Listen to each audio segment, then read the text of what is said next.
গতকালকে মানে পরশুটা কত হয়েছে মনে হয়?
মাশাআল্লাহ ভালো।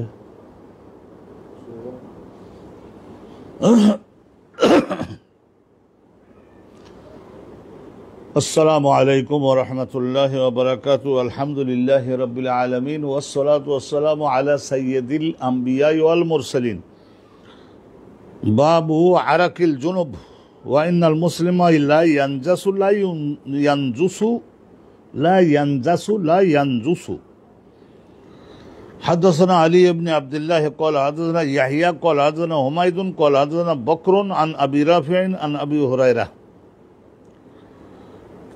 সম্মানিত দর্শক মণ্ডলী, মোবারকবাদ আপনাদের সকলকে, আপনাদের সুস্বাগত জানাই। আলহামদুলিল্লাহ, গতকাল জুমা থাকার কারণে অনুষ্ঠানটা আমরা স্থগিত রেখেছিলাম। আল্লাহ আজকে আবার তৌফিক দিলেন। আজকে শনিবার দিনগত রাত 9টায় আমরা অনুষ্ঠান শুরু করে থাকি। আলহামদুলিল্লাহ 1 ঘন্টা বা 1 ঘন্টা 10 মিনিট এইরকম আর আমরা অগ্রসর হচ্ছি। বিশেষ করে আজকের ফরজ গোসলের এই আলোচনাটা শেষ হবে, তারপরে আল্লাহ তাআলার মেহেরবানিতে অন্য আলোচনায় আমরা যাব। আপনাদের সকলের মনোযোগ আকর্ষণ করছি, মনোযোগ। আর যারা যারা এখনও সংযুক্ত হননি, সংযুক্ত হয়ে পড়ুন তাড়াতাড়ি করে। আজকের আলোচনা হলো, এই বাবের মধ্যে আলোচনা করা হবে আরাকুল জুনুব। আরাকুল মানে ঘাম। তো এই ঘাম বের হতে পারে, একটা কষ্টের কাজ করলে একটু ঘাম হয়। আমরা যখন একটু গরম খাবার খাই, গোশত ভাত আমরা খাই, গোশত রুটি খাই, একটু ঝাল বেশি থাকলে সেটা খাবার সময় আমাদের একটু ঘাম হয়। আর স্বামী স্ত্রী একত্রিত হওয়ার সময়ও তখনও একটু ঘাম হতে পারে। তো ঘাম হলো, তার হয়তো ঘাম হয়েছে বুকে বা কপালে, ঘেমেছে, তো সে কপাল বা বুকের ঘামটা যদি আর এক স্থানে লাগে, তাহলে ঘামটাও কি অপবিত্র নাকি? না, এটা অপবিত্র না। ঘামটাও অপবিত্র জিনিস নয় যে এটা আর একজনের গায়ে যদি লাগে তাহলে সেটা আবার ধুয়ে নিতে হবে, না, এই ধরনের না। ওয়া ইন্নাল মুসলিমা, আর একজন মুসলিম ব্যক্তি, মোমেন ব্যক্তি, লা ইয়ানজাসু, তো যদি সে তার দেহের অন্য স্থানে যদি বীর্য অথবা অন্য কিছু যদি স্পর্শ না করে, তাহলে সেই অঙ্গটা তার নাজাসাতগ্রস্ত হবে কেন, অপবিত্র হয়ে যাবে কেন? না, যাবে না। রাসূলুল্লাহ বলছেন যে লা ইয়ানজাসু লা ইয়ানজুসু লা ইয়ানজাসু, ওই জিমের উপরে ফাতা দিয়েও পড়া যায়, আবার জুম্মা দিয়েও পড়া যায়। তো হাদিস খানা শুনুন, শুনলেই আমরা স্পষ্ট হতে পারবো। হাদ্দাসানা আলী ইবনে আব্দুল্লাহ, তার শিক্ষক ইয়াহিয়া, তার শিক্ষক হুমায়ুন, তার শিক্ষক বকর, তার শিক্ষক আবু রাফি, তার শিক্ষক আবু হুরায়রা। হযরত সাইয়্যিদুনা আবু হুরায়রা বলেন, আন্নান নবী সাল্লাল্লাহু আলাইহি ওয়াসাল্লাম লাকিয়াহু বিবাযি তারিকাল মদিনা, রাসূলুল্লাহ সাল্লাল্লাহু আলাইহি ওয়াসাল্লামকে হযরত আবু হুরায়রা দেখতে পেলেন মদিনার কোন একটা রাস্তায় একটু হাঁটাচলা করছিলেন। হাঁটাচলা করা বলতে হয়তো কোনো দিকে গেছিলেন, সেখান থেকে আসছেন, অথবা রাসূলুল্লাহ যাচ্ছেন, আবু হুরায়রার সঙ্গে দেখা হয়ে গেল। লাকিয়াহু, নবী করিম সাল্লাল্লাহু আলাইহি ওয়াসাল্লাম তিনি সম্মুখীন হয়ে গেলেন আবু হুরায়রার, অথবা আবু হুরায়রা সম্মুখীন হয়ে গেলেন রাসূলুল্লাহর ফি বা'দি তরিকাল মদিনা, মদিনার রাস্তাঘাটের একটা রাস্তার মধ্যে। ওহুয়া জুনুব, তো ওই সময়ে হযরতে আবু হুরায়রা উনি নাপাক ছিলেন। নাপাক বলতে জানাবাত হয়েছে, স্বপ্নদোষ হয়েছে, বা স্বামী স্ত্রী একত্রিত হয়েছেন। ফান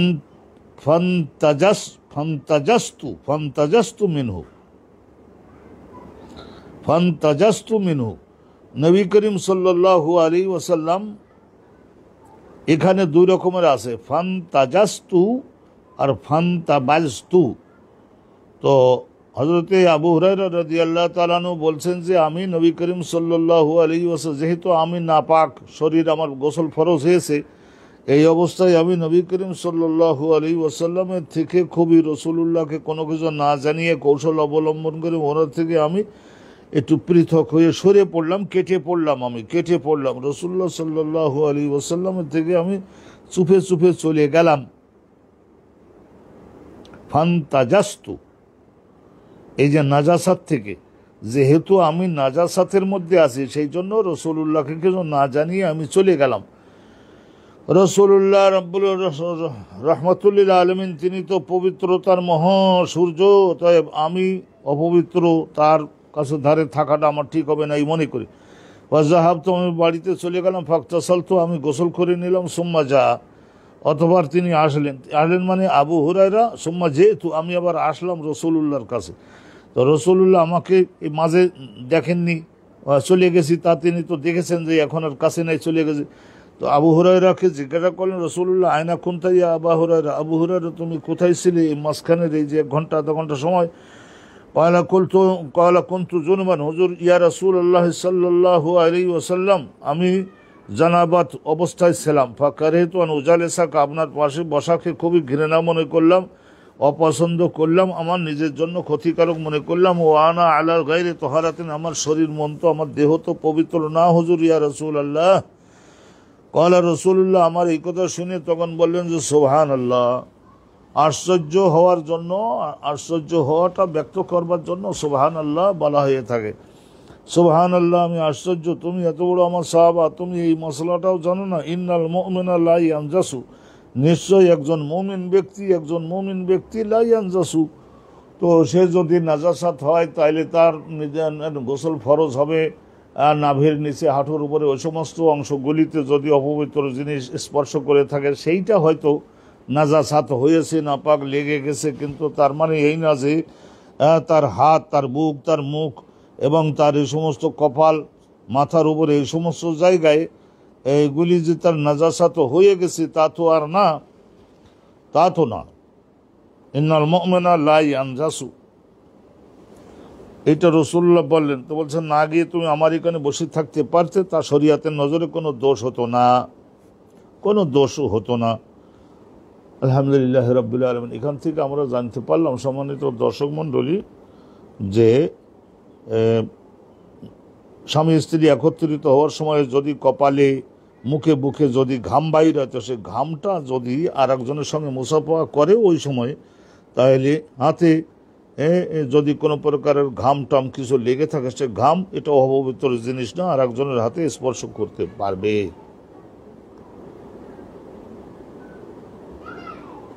ওয়া আখিরু দাওয়ানা আনিল হামদুলিল্লাহি রাব্বিল আলামিন।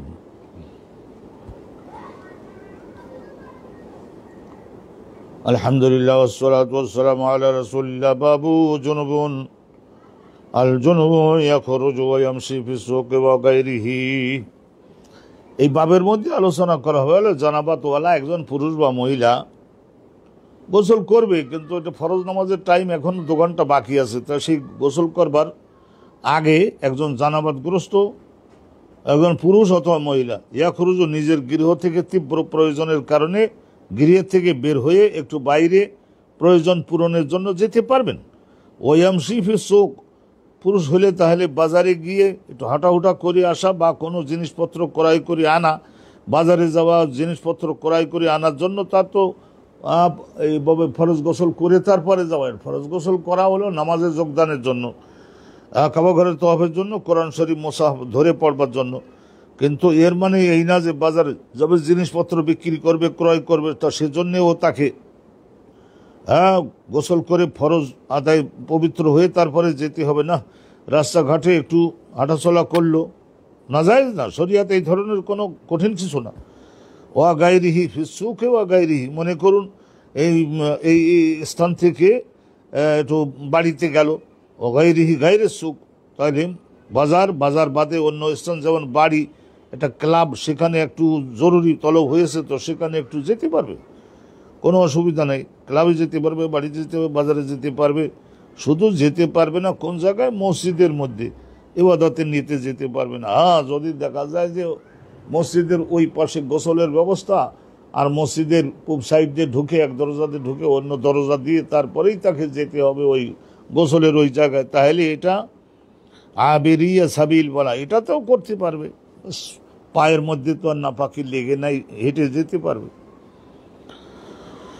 অকল আতাউন, হজরতে আতা ইবনে আবি রিবাহ তিনি মশলা দিতেন, ইয়া হাতাজিমু আল জুনুব, জানাবাতগ্রস্ত একজন পুরুষ হাজামাত করতে পারবেন, করাতে পারবেন। হাজামাত করা বলতে, হাজামাত আমরা সকলে জানি, মনে করে নিন একজন নাফিদকে বা যেটাকে বলা হয় এই ধরনের নরসুন্দর, তাদেরকে ডেকে একটু গোপ এবং দাড়ি সৌন্দর্যমণ্ডিত করে নিবে, চুল কাটিয়ে নিবে, তো জায়েজ।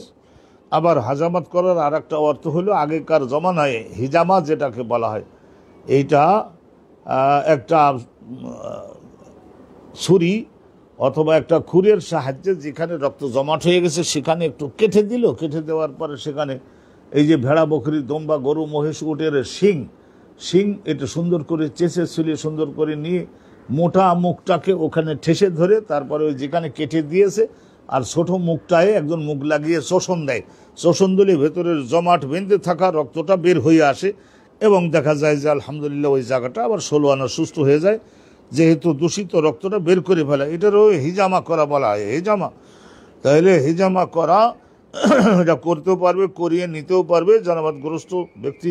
কারণ এখনও জোহরের নামাজ আসতে তার মনে করলেন 3 ঘন্টা বাকি রয়েছে, ফজরের নামাজের পরে তারা একত্রিত হয়েছিল।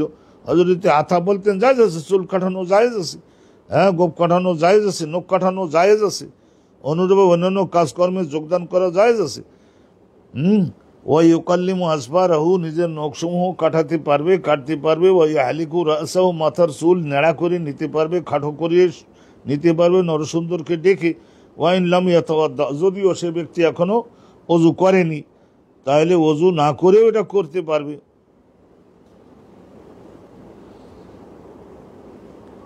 তো এই যে হেডিংটা আমরা শুনলাম, এরপরে শুনুন মেহেরবানি করে হাদিসখানা 1, 2, 3, ছোট্ট 3খানা না 2খানা হাদিস আছে, 2খানা হাদিস আছে, 2খানা হাদিস আমরা শুনে নিচ্ছি, পরিষ্কার হয়ে যাব। وابي قال حدثنا عبد الاعلى ابن حماد امام بخاري حضور الاستاذ قال حدثنا طار دادا يزيد ابن زريع طار استاذ سعيد ابن ابي عروبه طار الاستاذ حضرت قتاده ابن দাআমা আন্না আনাস ইবনে মালিক, আনাস বিন মালিক হাদাসাহুম, তাদের সকলের সম্মুখে এই হাদিসখানা বর্ণনা করেছিলেন কাতাদা সহ আরো অনেক ছাত্র ছিলেন। আন্না নবী আল্লাহ কানা ইয়াতুবু আলা নিসাহি ফিল লাইলাতিল ওয়াহিদা ওয়া লাহু ইয়াওমাইযিন 9 নিসওয়া, নিশ্চয় নবী করিম সাল্লাল্লাহু আলাইহি ওয়াসাল্লাম কানা ইয়াতুবু আলা নিসাহি, নবী করিম সাল্লাল্লাহু আলাইহি, মনে করে নিন আগামীকাল সকালবেলায় ওই হেরাম বেঁধে হজে যাবেন, তাহলে 1 মাস পর্যন্ত স্ত্রীগণ তো রসুল্লাহ সঙ্গ পাবে না, সেই জন্য ওই একই রাতে রসুল্লাহ ইয়াতুফু নিজের স্ত্রীগণের মধ্য থেকে হজরত সাফিয়া তার অংশটা তো হজরতে আয়েশাকে দান করেছিলেন, তা বাকি থাকে 7 জন। তো 7 জন স্ত্রীর প্রত্যেকের সঙ্গে দেখা সাক্ষাৎ করতেন এবং তাদের সেবা যত্ন করতেন। কানা ইয়াতুফু আলা নিসাইহি, নবী করিম সাল্লাল্লাহু আলাইহি ওয়াসাল্লাম হাঁটাহাঁটি করতেন, এক বাড়ি থেকে বের হয়ে আর এক কামরায় যেতেন, সেই কামরা থেকে 1 ঘন্টা সময় অতিবাহিত করে, আধা ঘন্টা অতিবাহিত করে আর স্ত্রীর বাসায় যেতেন। কানা ইয়াতুফু আলা নিসাইহি, তাইলে এক ঘরের থেকে বের হয়ে আর এক ঘরের থেকে যেতেছেন, এখনো ফরজ গোসল তো করেননি, জায়েজ আছে। ওখানে কানা ইয়াতুফু আলা নিসাইহি, নিজের স্ত্রী ফিল লাইলাতিল ওয়াহিদা, একই রাতে এরকম 5-7 জন স্ত্রীর সঙ্গে একত্রিত হতেন। ওয়ালাহু ইয়াওমাইযিন 9 নিসওয়াতিন, যখনকার কথা হযরত আনাস বিন মালিক বলছেন, তখন বলছে ওই সময় রাসূলুল্লাহ সাল্লাল্লাহু আলাইহি ওয়াসাল্লাম 9 জন বিবি ছিলেন। 9 জন বিবি, তো 9 জন বিবি কে কে ছিলেন সেগুলির একটা তালিকা আমরা একবার পেশ করেছি আপনাদের সকলের সম্মুখে।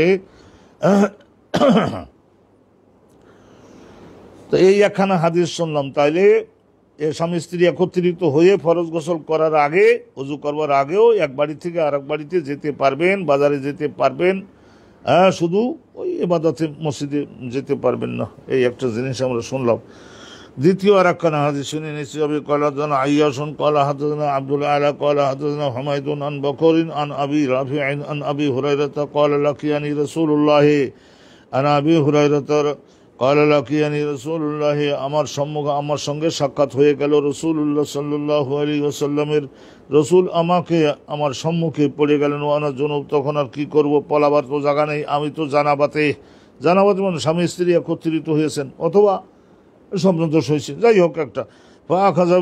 নবী করিম সাল্লাল্লাহু আলাইহি ওয়াসাল্লাম আদর করতেন, বিশেষ করে আবু হুরায়রাকে আদর করতেন, কারণ রাসূলুল্লাহ প্রত্যেকটা জিনিস শিখে প্রচার করবার জন্য জীবন বাজি রেখেছেন। আখাযাবিয়াদি, রাসূলুল্লাহ আমার হাত ধরলেন। ফামাশাই তুমাহু, রাসূলুল্লাহ যেহেতু হাত ধরেছেন অতএব কিছু দূর পর্যন্ত রাসূলুল্লাহর আমার হাত ধরে থাকা অবস্থায় আমি হাঁটলাম। ফাঁকা হাতা কাদা, একটা স্থানে গিয়ে নবী পাক বললেন ফানসালালতু, ওই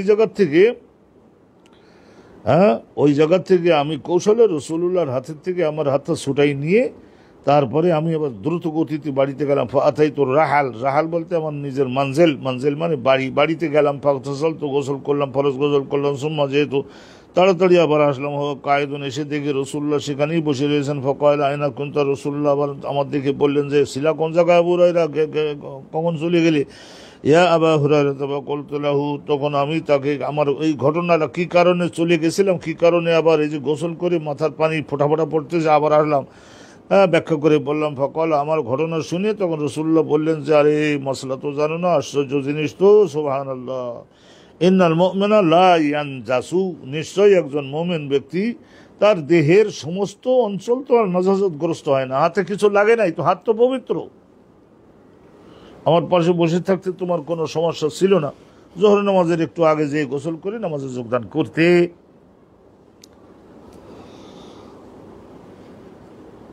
সাদাকাল্লাহুল আযীম ওয়া সাদাকা রাসূলুহুন নবিয়ুল কারীম। এখন আর একটা ছোট্ট একখানি হাদিস, তারপরে আবার এগুলি ছোট্ট হওয়ার কারণে আমরা একই অনুষ্ঠানে কয়েকটা বাব আমরা অন্তর্ভুক্ত করে দিচ্ছি। আপনারা নিজেরা শুনে নিলে, সুন্দর করে মনোযোগ দিলে বুঝে নিতে পারবেন। বাবু কায়রুনাতিল জনবে ফিল বাইতে। কায়রুনাত শব্দের অর্থ হলো অবস্থান করা। কায়রুনাত কানা ইয়াকুনু, হওয়া, থাকা, অবস্থান করা। জানাবাত হয়ে যাবার পরেও স্বামী স্ত্রী একত্রিত হয়ে ওই ঘরের মধ্যে অবস্থান করতে পারবেন, বাড়িতে থাকতে পারবেন, ফিল বাইতে, বাড়িতে থাকতে পারবেন। কিন্তু এটা উত্তম হলো ইজা তাওয়াদ্দা, একটু উজু করে নিতে হবে। কবলা আন ইয়াগতাসিলা, তো ফরজ গোসল এখনো করেনি তো করেন আরো 2 ঘন্টা জোহরের নামাজের আগে। এখন তো মাত্র হয়তো 9টা বাজে সকাল, স্বামী স্ত্রী একত্রিত বিদেশ থেকে আসছেন, তা আলহামদুলিল্লাহ 8টার সময় একত্রিত হয়েছেন, তাহলে শরীর জানাবাত হয়ে গেছে। তাহলে এই পরিস্থিতিতে অজু করে তারপরে থাকুন, আরো 3 ঘন্টা পরে যে ফরজ গোসল করবেন সেটাও বৈধ, শরিয়াত ইজি। ইউরিদুল্লাহু বিকুমুল ইউসরা, আল্লাহ বলছেন যে আমি সবসময় ইচ্ছুক এই ব্যাপারে যে আমার আইনগুলি মানব জাতি যাতে বাস্তবায়ন করতে পারে, তাদের জন্য সহজ করে দিতেই চাই। তাইলে ছোট্ট একখানি হাদিস শুনে নিন। হেডিংটা তো শুনলেন, হেডিংটাও ছোট। হাদাসানা আবু নুআইমিন ক্বালা হাদাসানা হিশাম ওয়া শাইবান। আবু নুআইম হুজুর হচ্ছেন ইমাম বুখারী হুজুরের উস্তাদ, আর ওনার 2 জন শিক্ষক হিশাম আর শাইবান, এই 2 জন, তাদের 2 জনের শিক্ষক হলেন আন ইয়াহিয়া ইবনে আবি কাসির। ইয়াহিয়া ইবনে আবি, কয়েকজন ছিলেন ওনার উস্তাদ। ইয়াহিয়া ইবনে আবি কাসির আন আবি সালামাতা ক্বালা সাআলতু আয়েশা, উনি বলছেন যে আমি একবার আম্মা জান আয়েশা সিদ্দিকার নিকটে মাসলা জিজ্ঞাসা করলাম।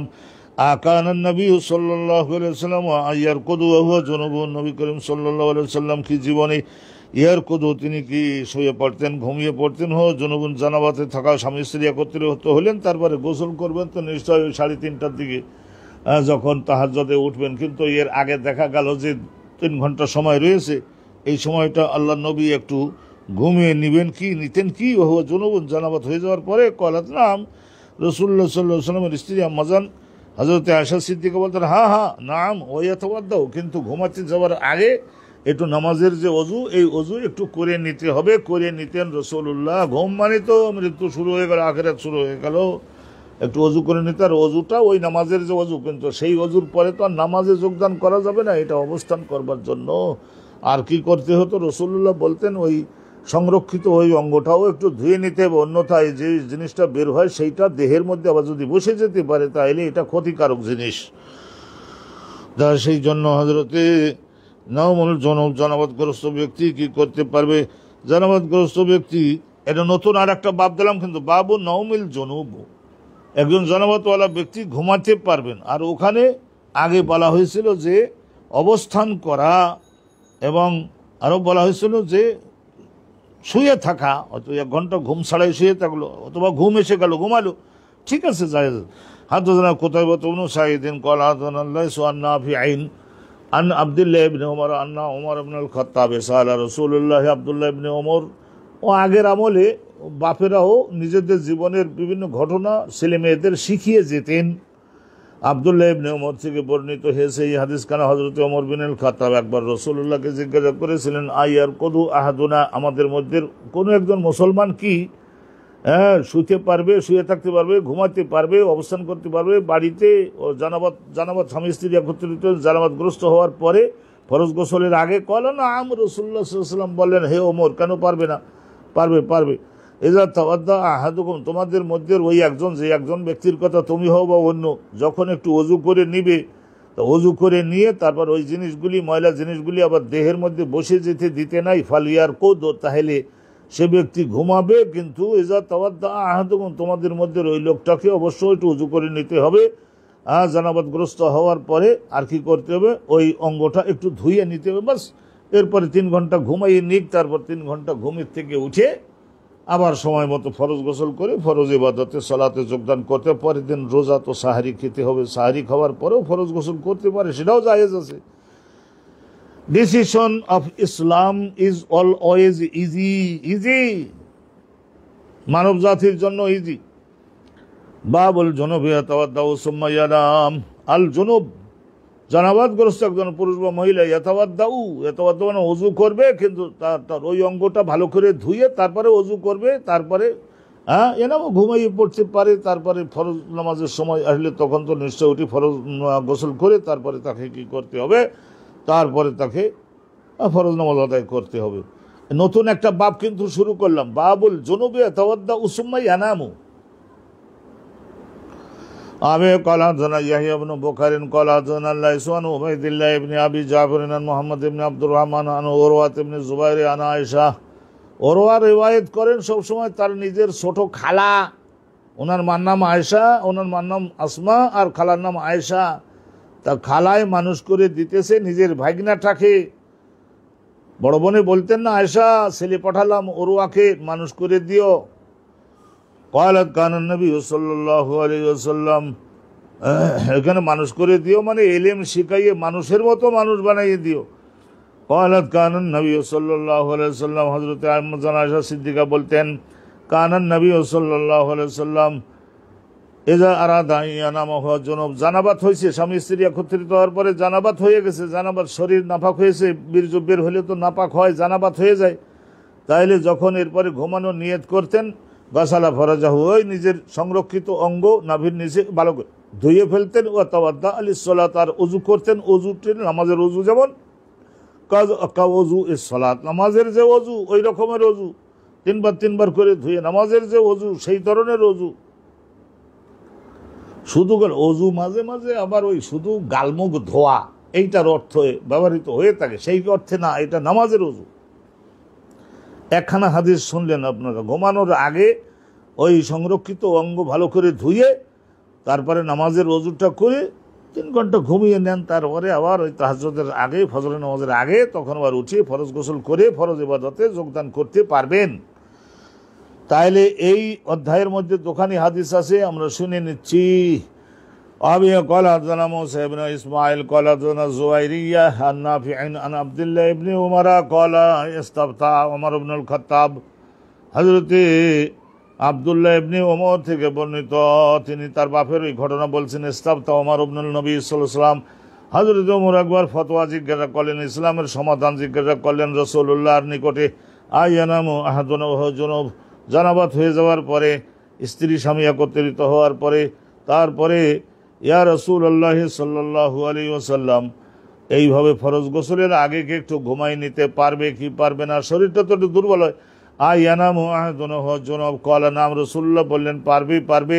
এজা তাওয়াদ্দাজ, কিন্তু তাকে একটু ঘুমানোর আগে, ঘুম মানে মৃত্যু, ওই অবস্থায় যদি জান কবজ হয়ে যায় তা কমের পক্ষে কি করে নিতে হবে, অজুটা করে নিতে হবে, আর সংরক্ষিত অঙ্গ ওই স্থানটাকে ভালো করে ধুয়ে নিতে হবে। অন্য হাদিসে আমরা এই ধুয়ে নিতে হবে ওই নির্দিষ্ট স্থানটা, ওইটা অন্য হাদিসে রয়েছে, এই হাদিসে অবশ্য নাই।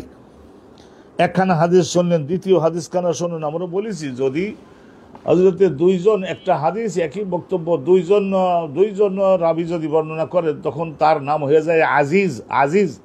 আজ্জা ইয়াইজু বাবে দরাবা ইয়াদরিবু থেকে নয়, আজ্জা ইয়াইজু বাবে ফাতাহা ইয়াফতাহু থেকে যদি আসে, তাহলে তখন আজ্জা ইয়াইজু আইনের উপরে, মোজারে আইনের উপরে ফাতা দিয়ে দিলে তখন অর্থ হয় তুলনামূলক অধিকতর শক্তিশালী হয়ে যায়। তা এই জন্য উনি সবসময় দুইখানা হাদিস দুইজন সাহাবীর থেকে বর্ণনাটা মাসালাটা উত্থাপন করে থাকেন, কমপক্ষে যাতে আজিজ হয়ে যায়।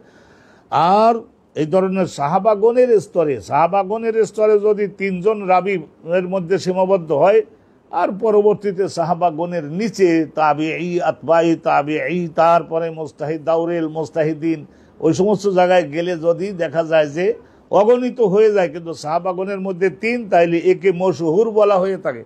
আর সাহাবাগণের স্তরেও অগণিত, আর এরপরে নিচের দিকে প্রত্যেকটা তবকায় স্তরে অগণিত, তাইলে তখন তাকে মুতাওয়াতির বলে।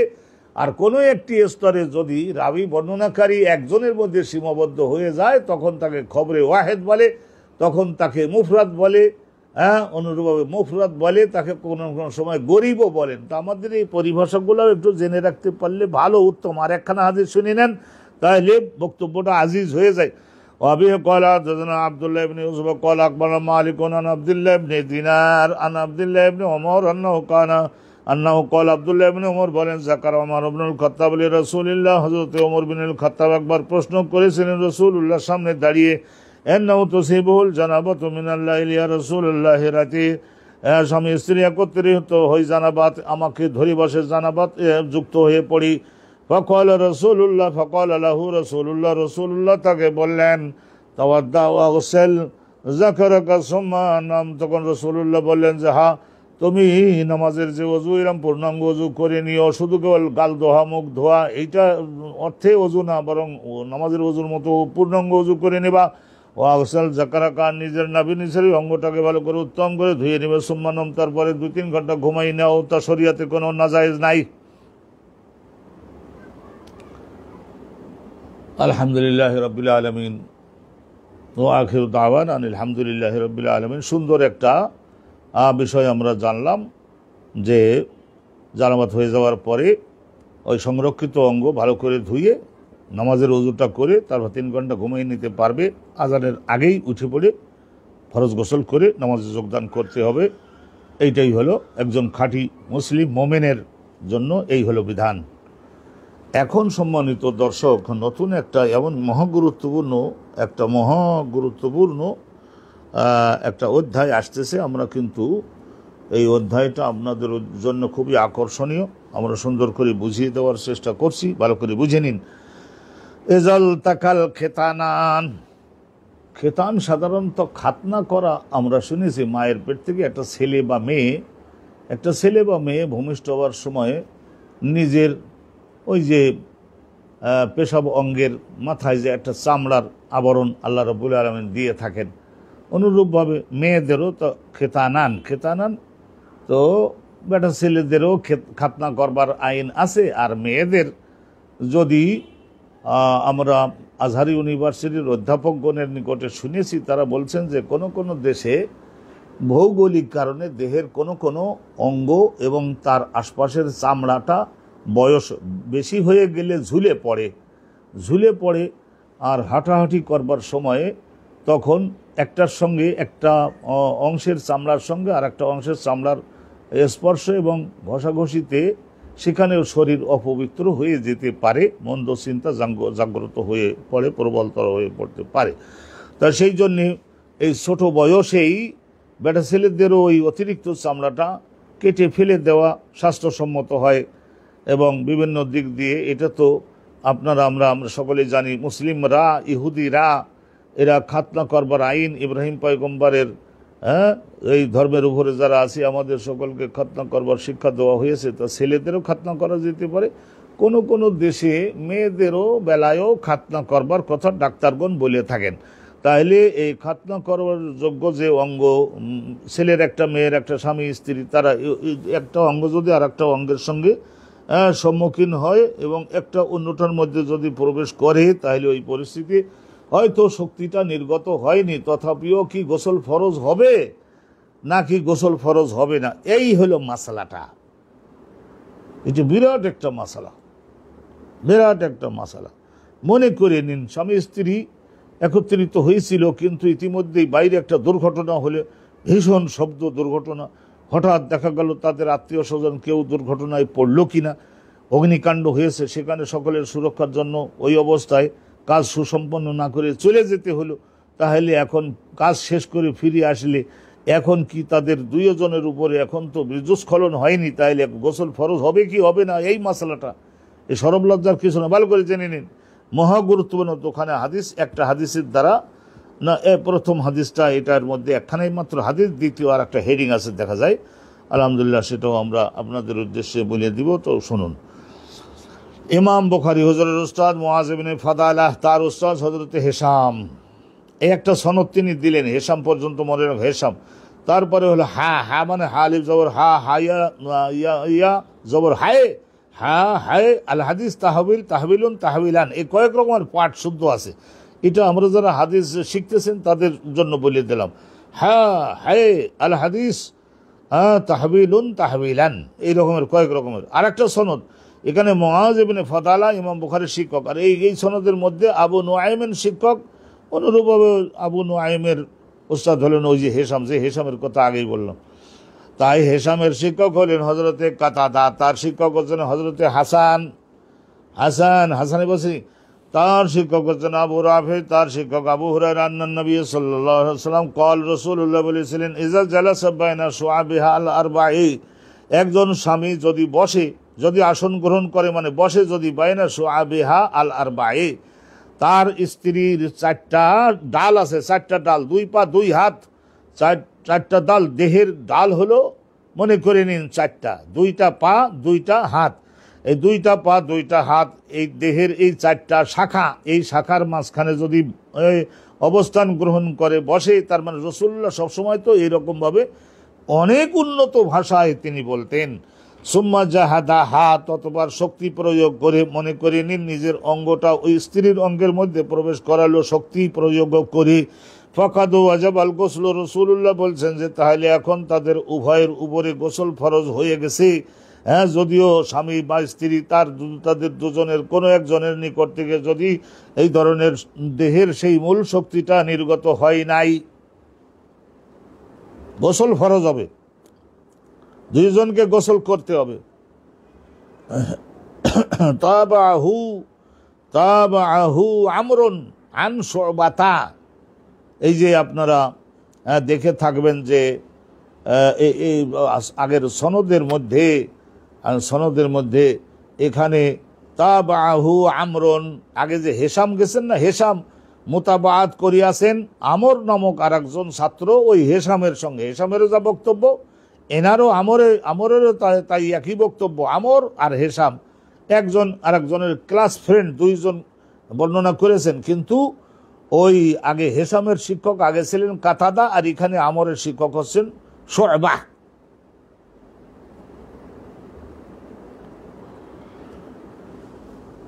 ওয়াকালা মূসা, আর মূসা নামে আর একজন মুহাদ্দিস, ওয়াকালা মূসা বলেছেন, হাদাসানা আবান, আমাদের কাছে হাদিস বর্ণনা আবান, তিনি বর্ণনা করে, তাকে বর্ণনা করেছেন, তিনি বলেন যে আমাদের কাছে কাতাদা বর্ণনা করেছেন, আখবরানুল হাসানুল বসরি মিসলাহু, হযরত হাসান বসরি, তিনি 70 জন সাহাবীর ছাত্র ছিলেন, তিনিও এই ধরনেরই বক্তব্য দিয়েছেন। কি বক্তব্য দিয়েছেন?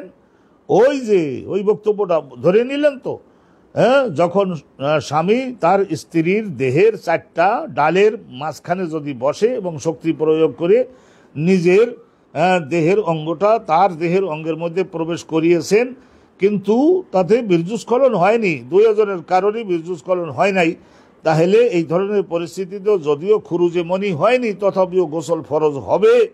পরিষ্কার তো, বক্তব্য তো পরিষ্কার, এর আর কি লম্বা থাকতে পারে? কথা তো একটাই, কলা আবু আবদুল্লাহ হাজা আজওয়াদু, হযরত আবু আবদুল্লাহ ইমাম বুখারী রাহমাতুল্লাহ বলেন হাজা আজওয়াদু, এই সনদ যেটা এখানে উল্লেখ করলাম এটা অনেক জাইয়েদ মানে মজবুত দৃঢ়, ও আউকাদ অনেক তাগাদাপূর্ণ কথা, ওয়াইন্নামা বায়ানাল হাদিস আল আখিরা লিইখতিলাফিহিম ফিল গোসল। আর একটা এর পরবর্তীতে আমি আর একটা হাদিস বর্ণনা করেছি, সেখানে আছে যে ওই সংরক্ষিত অঙ্গটা ধুয়ে নিয়ে তারপরে তারা ভালোভাবে ওযু করে নামাজে যোগদান করতে পারবে, গোসল ফরজ হবে না, এই মর্মে একটা হাদিস আছে। এটা হলো সেকেন্ড অপশন। তো সেকেন্ড অপশনটা আসলে ওইটা উল্লেখ করছেন এই ফরজ গোসলের চ্যাপ্টারে একবার সর্বশেষ বাব। তো সেইটা আপনাদের সম্মুখে বর্ণনা করব। আইন্নামা বায়ানাল হাদিস আল আখিরা, সর্বশেষে গোসলের চ্যাপ্টারের সর্বশেষ হাদিসটা বাবটা আমি বর্ণনা করে দিয়েছি। ইমাম বুখারী বলছেন লিইখতিলাফিহিম, যেহেতু সাহাবা ইকরাম তারা এইভাবে দুই মতে বিভক্ত হয়ে গেছিলেন, সেই জন্য এই মতটাও বর্ণনা করলাম। অনুরূপভাবে বিপরীত মত, গোসল করা ফরজ হবে না, ওই অঙ্গটা ভালো করে ধুয়ে তারপরে ওযু করে নামাজে যোগদান করতে পারবে, তো ওইটাও আমি সর্বশেষে বর্ণনা করে দিচ্ছি। তারপরে উনি বলছেন আমার মত হলো আল গোসলু আহওয়াতু, গোসল করে নেওয়াটা এইটাই হলো এহতিয়াত মানে সতর্কতা ও সাবধানতা এর মধ্যেই বেশি। তো এইটা হানাফি মাযহাবে এইটাই মত। বাবু গসলে মা ইউসিবু মিন ফারাজিল মারআহ। এখন আরেকটা বর্ণনা শুনুন সম্মানিত দর্শক, আগেরটা কিন্তু শেষ করে দিলাম। নাহমাদুহু ওয়া নুসাল্লি ওয়া নুসাল্লিমু আলা রাসূলিহিল কারীম, আম্মা বা'দ। বাবু গসলে মা ইউসিবু মিন ফারাজিল মারআতি, স্ত্রীর সঙ্গে একত্রিত হতে গেলে তখন স্ত্রীর লজ্জাস্থানের ওখান থেকে পানীয় তরল জিনিস কিছু ওই স্বামীর অঙ্গে বা তার রানে লাগতে পারে, তো সেইটা ধৌত করে ফেলতে হবে। ধৌত করে ফেলতে হবে, এটা ধৌত করে ফেলতে হবে। ওটা যদিও আল্লাহ রাব্বুল আলামিন সৃষ্টি করেছেন, কিন্তু সেইটা পবিত্র নয়, সেটার জন্য আইন হলো ধৌত করে ফেলতে হবে। ভালো করে মনোযোগ দিবেন। হাদ্দাসানা আবু মামার, ইমাম বুখারী হুজুরের শিক্ষক আবু মামার, তার শিক্ষক আব্দুল ওয়ারিস, তার শিক্ষক হুসাইন আল মুআল্লিম, বিখ্যাত শিক্ষকতা করতেন হুসাইন, তাই জন্য ওনার নাম হয়ে গেছিল হুসাইন আল মুআল্লিম। হুসাইন আল মুআল্লিম তিনি তার উস্তাদ হলেন ইয়াহিয়া ও আখবারানি আবু সালামাতা আন আতা ইবনে ইয়াসারিন। তাহলে হুসাইন আল মুআল্লিমের থেকে শুনেছেন আব্দুল ওয়ারিস, আর উনি বলছেন যে আব্দুল ওয়ারিস তো বলছেন যে ক্বালা ইয়াহিয়া ও আখবারানি, ইয়াহিয়াও বলেছেন যে ইয়াহিয়া বলতে ইয়াহিয়া আল কাত্তান ও আখবারানি আবু সালামা আমার শিক্ষক, আবু সালামা আমার কাছে অবগত করেছেন। আন আতা, তার শিক্ষক ছিলেন আতা ইবনে ইয়াসার। আখবারাহু আন্না যায়েদ ইবনে খালিদ আল জুহানি, আল্লাহ নবীর বিশিষ্ট সাহাবী হযরতে যায়েদ ইবনে খালিদ আল জুহানি, বনু জুহাইনা গোত্রের লোক যায়েদ ইবনে খালিদ, উনি আখবারাহু তিনি বর্ণনা করেছেন কাকি আতা ইবনে ইয়াসার তাবিঈ আন্নাহু সাআলা ওসমান ইবনে আফফান। এই যায়েদ ইবনে খালিদ উনি একবার জিজ্ঞাসা করেছিলেন, কাকে জিজ্ঞাসা করেছিলেন? ওসমান ইবনে আফফানের নিকটে। ফাকালা আরাইতা ইযা জামা'a আর-রাজুলু, হুজুর খলিফা ওসমান ইবনে আফফান আপনার কি রায়? রায় মানে ধর্মীয় সিদ্ধান্ত এবং ফতোয়া। তাহলে এখানে আরাইতা, এখানে রায়ুন শব্দ, রায়ুন মানে মত, সিদ্ধান্ত এবং ফতোয়াটা কি আপনার নজরে, আপনার কাছে? এজা জামার রাজুল, একজন পুরুষ লোক একত্রিত হইল, ইমরাতাও তার নিজের স্ত্রীর সঙ্গে, পালাম ইয়মনে, কিন্তু হতে পারে এমন যে শরীরের দুর্বলতার কারণে বীর্যস্খলন হয়নি, অথচ ভালোভাবে একত্রিত হয়েছেন। অকাল ওসমানু, হযরতে ওসমান তখন এর পাল্টা উত্তরে বলেছিলেন, কল ওসমান রাদিয়াল্লাহু তাআলা বললেন, সালাত, আগে ওই অঙ্গটাকে ভালো করে পুয়ান্ডলি ঘষে ধুয়ে নি, তারপরে নামাজে যোগদানের জন্য যে ওযু করতে হবে। ওয়াসিল যাকারাহু, নিজের যাকারটা ভালো করে ধৌত করে নেবে এবং কি করবে, সে ভালো করে ওযু করে নেবে, তারপরে নামাজ যোগদান করতে পারবে, গোসল ফরজ হবে না যেহেতু বীর্য বের হয় নাই। ওয়াকালা ওসমানু, হযরত ওসমান উনি বলতেন, সামি'তুহু মিন রাসূলিল্লাহ, এই বক্তব্যটা আমি তোমার মতো রাসূলুল্লাহর কাছে জিজ্ঞাসা করেছিলাম। ফাসআলতু আন যালিকা, ওই ব্যাপারে জিজ্ঞাসা করেছিলাম। পরবর্তী রাসূলুল্লাহ বললেন যে ওই অঙ্গগুলো সংরক্ষিত, ওই অঙ্গগুলো ভালো করে ধুয়ে নেবে, উভয়েই পুরুষ এবং মহিলা তাদের উভয়ে ভালো করে ধুয়ে নেবে। তারপরে হযরত রাসূলুল্লাহর কাছ থেকে শুনি আমার শোনাটা ঠিক আছে কিনা, এটা আবার একটু খাতায় মিলাই নিলাম। আমি পরবর্তীতে এলেমের দিক দিয়ে আমাদের সকলের মধ্যে যেহেতু হযরত আলী ইবনে আবি তালেব উনি সুদৃঢ় বেশি ছিলেন, সেই জন্য ওনার কাছে জিজ্ঞাসা করেছিলেন আবু তালেব, আলী ইবনে আবি তালেবের কাছে জুবাইর ইবনে আল-আওয়াম, নবী পাক সাল্লাল্লাহু আলাইহি ওয়াসাল্লামের ভাই ছিলেন। ভাই হযরত আসমার স্বামী তারও জিজ্ঞাসা করলাম, তলহা ইবনে উবাইদুল্লাহ, রাসূলুল্লাহ বলতেন না জীবন্ত জীবন্ত হাঁটাচলা শহীদ যদি কেউ দেখতে চাও তলহা বিন উবাইদুল্লাহকে দেখিয়ে বলতেন না যে এই লোকটারে দেখে রাখো। ওহদের ময়দানে নবীকে নিরাপদে রাখবার জন্য নিজে যখন ঢাল টাল ছিল না, সেই সময়ে তীর আসলো, তরবারির আঘাত আসলো, বর্ষা আসলো, হযরত তলহা বিন উবাইদুল্লাহ নিজের দেহকে ঢাল বানিয়ে নবীর সামনে তুলে ধরতেন না। তার এইভাবে প্রায় ৮৫ থেকে ৯০ জায়গায় মারাত্মক ক্ষত হয়ে গেছিল, তারপরেও খোদা পাক তাকে মৃত্যু দেন নাই, শহীদ দেন নাই, জীবিত রাখছিলেন। হ্যাঁ, তাহলে জীবন্ত শহীদ বলে না, জীবন্ত শহীদ কে ছিলেন? শহীদানো হয় নাই কিন্তু শহীদ তলহা বিন উবাইদুল্লাহ। ওনার কাছেও জিজ্ঞাসা করলাম, উবাই বিন কাব এলেমে ভালো, জিজ্ঞাসা করলাম, সবার কাছে জিজ্ঞাসা করলাম। আমার বিযালিকা, সবাই হযরত ওসমানকে বলেছিলেন নবীর কাছ থেকে যেভাবে শুনেছেন এইভাবে আমরাও শুনছি। কি শুনছি? যে ওই সংরক্ষিত অঙ্গ, সুরক্ষিত অঙ্গ ঢেকে রাখার ওই অঙ্গটা ভালো করে ধুয়ে ফেলতে হবে, তারপরে উত্তমভাবে ওযু করে নামাজ যোগদান করতে পারবে, গোসল ফরজ হবে না। ও আকবরানি আবু সালামাতা, আর আমাকে আরো অবহিত করেছেন হযরতে আবু সালামা, হযরতে আবু সালামা আন্না উরওয়াত ইবনে জুবায়ের, নিশ্চয় হযরতে উরওয়াত ইবনে জুবায়ের আকবরাহু, আবু সালামাকে উরওয়াত ইবনে জুবায়ের সংবাদ দিয়েছেন, আন্না আবা আইয়ুবা আকবরাহু, আবু আইয়ুব আনসারী মদিনায় নবী পাক নিজের উট নিয়ে যে ব্যক্তির বাড়ির সামনে উঠানে গিয়ে নবীর পাক উট শুয়ে পড়েছিল, আন্না আবা আইয়ুব আকবরাহু আন্নাহু সামিআ যালিকা মিন রাসূলিল্লাহ, আল্লাহ রাব্বুল আলামিনের রাসূলের নিকট থেকে আবু আইয়ুব আনসারী তিনি এটা শুনেছে। এই যে সব বলছিলেন এখানে তো আপনারা শুনলেন, কিন্তু হযরতে ওমর বিন খাত্তাব ওনার শাসন আমলে, উনি যেহেতু গার্জিয়ান মুরব্বী, ওনার আমলে ইরাক ১৬ আনা জয় হলো, সিরিয়া জয় হলো, ফিলিস্তিন জয় হলো, লেবানন জয় হলো, অনুরূপভাবে বর্তমানের যে ইসরায়েল যে আজকালান এগুলো সব জয় হলো, মিশর জয় হলো, সুদান জয় হলো, অনুরূপভাবে আফগানিস্তান জয় হলো, খোরাসান জয় হলো, ইয়ামান জয় হলো, আরব আমিরাত জয় হলো, সব জয় হয়েছিল। ২ কোটি বর্গ মাইলের শাসনকর্তা আল্লাহ বানিয়েছিলেন হযরতে ওমর বিন খাত্তাব রাদিয়াল্লাহু তাআলা আনহুকে। তো অতএব যারা বিজয়ী হয় সেই সব বিজয়ী জাতির যুবকদের সঙ্গে বিজিত, ভালো করে বোঝেন, বিজিত মেয়েরা তারা বিবাহ করতে চায়। তা বিবাহ অনেকেই করতেছে, আর ওই যুদ্ধের ময়দানে শহীদ হচ্ছে তো লাখে লাখে। এমনি নাকে তেল দিয়ে ঘুমাইয়ে থাকলেই তো আর জয় হচ্ছে না, নিশ্চয় লড়াইয়ের মাধ্যমে জয় করতে হচ্ছে, সত্য প্রতিষ্ঠার জন্য জয় হচ্ছে। তো অতএব সেই পরিস্থিতিতে, ভালো করে ধরবেন, সেই পরিস্থিতিতে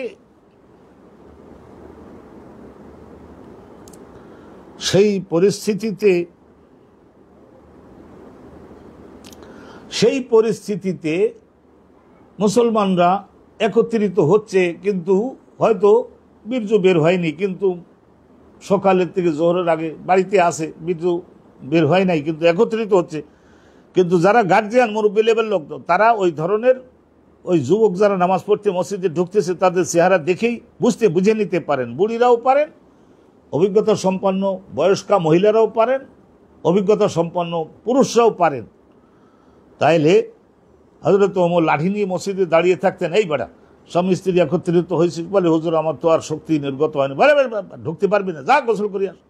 হযরত ওমর বলতেন, গোসল করা ছাড়া এই শক্তিটা বের হোক বা না হোক, গোসল করে মসজিদে ঢুকতে দেবো না। লাঠি নিয়ে খাড়া থাকতেন হযরত ওমর। হযরত ওসমান ইবনে আফফানের ফতোয়া গেল কোন জায়গায়?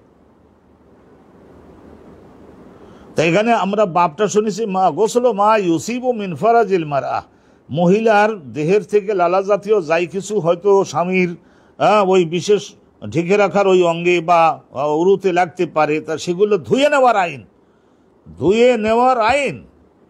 এইটা আমরা আলহামদুলিল্লাহ আলোচনা আমরা তো করলাম, আলহামদুলিল্লাহ।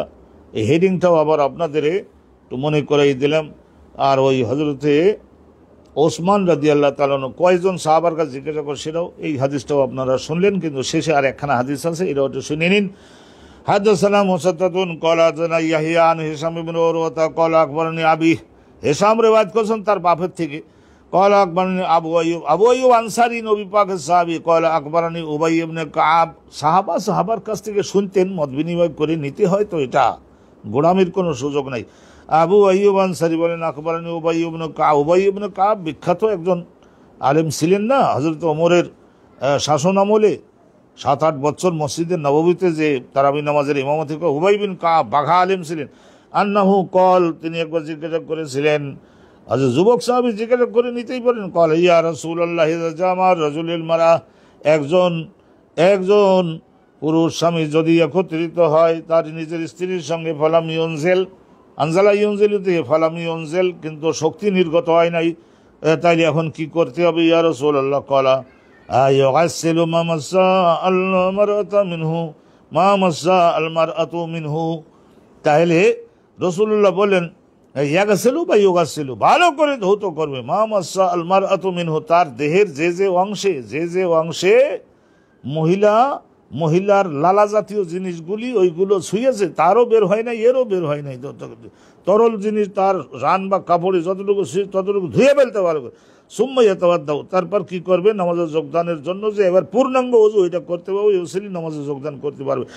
এইটা হযরতে উবাই বিন কাব, আবু আইয়ুব আনসারী, আর ওই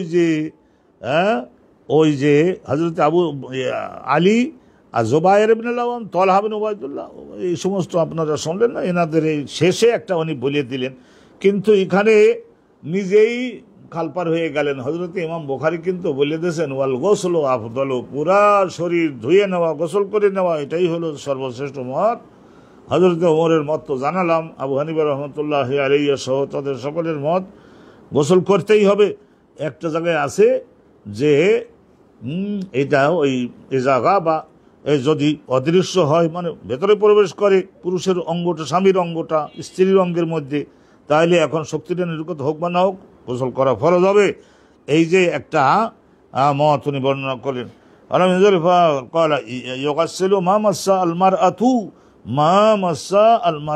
মিনহু, পুরুষের দেহের যতটুকু অংশে নারীর ওই অংশের পানীয় জাতীয় স্পর্শ করেছে সবগুলো ধুতে হবে, তারপর ওযু করতে, ওই উসল নামাজ যোগদান করতে পারবে, ফরজ গোসল হবে না। তাই বলে কি এটা ইসলামের প্রথম দিকে ছিল, ইসলামের প্রথম জামানায় ছিল, শেষ জামানায় এসে এটা মতটা মানসুখ হয়েছে, স্থগিত হয়ে গেছে। কয়লা আবু আবদুল্লাহ, হযরতে আবু আবদুল্লাহ ইমাম বুখারীর হুজুরের কুনিয়াত, আবু আবদুল্লাহ ইমাম বুখারী হুজুরের কুনিয়াত। ওনার আসলে পুত্র সন্তান কন্যা সন্তান ছিল কি না এসব পরিষ্কারভাবে কোনো কিতাবে নাই, তো সেই হিসাবে ওনাকে বলা হয় আবু আবদুল্লাহ। লক্ষ লক্ষ কোটি কোটি আল্লাহর ইবাদতকারী বান্দা তো উনি তৈরি করে গেছেন, সেই হিসেবে ওনার লকব হয়ে গেছিল আবু আবদুল্লাহ। ওনার এটা কুনিয়াত হয়ে গেছিল, লকব না, এটার কুনিয়াত বলে, আবু ইবনু শব্দের দ্বারা যেটা হয় এটার কুনিয়াত বলে। আর একটা জিনিস হলো যে হযরতে ওনার যেটা লকব হয়েছিল সেটা আমিরুল মুমিনিন ফিল হাদিস, হুজ্জাতুল ইসলাম, এগুলি সব ওনার লকব হয়ে গেছিল, বহু লকব হয়েছিল। তো আল গোসল আহওয়াতু, তো উনি বলছেন শেষে, দেখেন গোসল ফরজ কি হবে না, তো এই চ্যাপ্টারের শেষে বলছেন সতর্কতা, সাবধানতা, বিপদের থেকে চিরমুক্তি হলো গোসলের মধ্যে, গোসল করে নিতে হবে। ওয়াজালিকা আল আখিরু, এই গোসল করতে হবে, এইটাই হচ্ছে সর্বশেষ মত। তো বলছে এইটা এই জন্য বললাম, ওয়াজালিকা আল আখিরু, এইটা হলো এই শেষের মতটা হলো যে গোসল করতে হবে। ইন্নামা বায়ান্নাহু, এই মতটা এখানে উল্লেখ করলাম কেন? ইখতিলাফিম, যেহেতু সাহাবায়ে কেরামের মধ্যে হযরত ওমর বলতেছেন লাঠি নিয়ে গেটে দাঁড়াতেন আর বলতেন যে এইরকম করে যদি কেউ মসজিদে ঢোক পড়ছে তাহলে লাঠি দিয়ে কিন্তু পিটাইয়ে কাজ করে ফেলবো। ইখতিলাফিহিম, তাহলে সাহাবায়ে কেরাম এটা দুই মতে বিভক্ত হয়ে গেছেন। ওয়ালমা ও আনকা, আর যুক্তিতে বলে যে ওয়ালমা মানে পানি ব্যবহার করে গোসল করলে আনকা, আর সমস্ত দেহের মধ্যে কোনো প্রকারের ময়লা আর থাকতে পারলো না, ময়লা আর থাকতে পারলো না। বারাকাল্লাহু লানা ওয়া লাকুম ফিল কোরআনিল আযীম। আসসালামু আলাইকুম ওয়া রাহমাতুল্লাহি ওয়া বারাকাতুহু।